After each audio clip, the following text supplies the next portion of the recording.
Сәлем достар, бүгін сіздермен мен Айгерім. Сіздермен бүгін осындай балқытылған сыр, яғни сырные шарики, ауызда еритін, арасы осындай воздушный, жұп-жұмсақ, сондай өте керемет, тез дайындалатын сырные шарики дайындаймыз.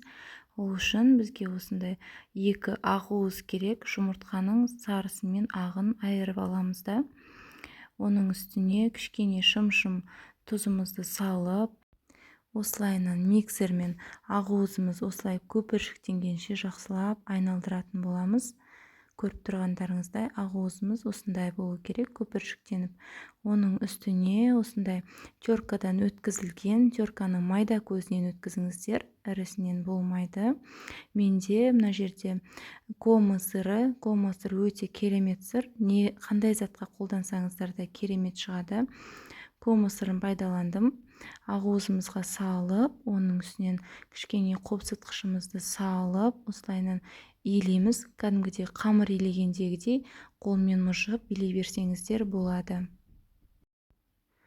Одан кейін осының үстіне 3 ас қасықтай ұнымызды салып, илектен өткізілген жақсылап тұрып мұжғылап, қамыр илегендей ғып илейміз.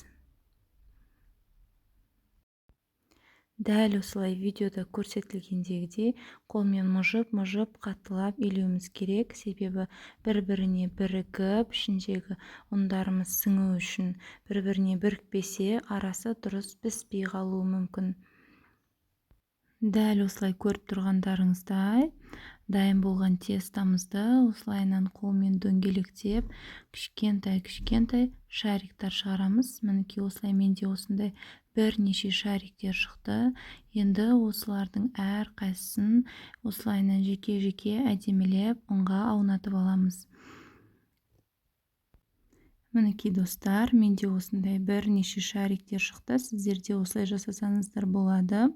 Қызып тұрған отқа осылайынан мен барлығын салдым, себебі менің ыдысым үлкен болғаннан кейін бәрі сыйып кетті. Осылайынан екі жағын кезек-кезек 5-10 минуттан қызып тұрған майға салып, жақсылап қуырып шығамыз. Менің рецептім сіздерге ұнады деген ойдамын. Сіздермен болған мен Айгерім.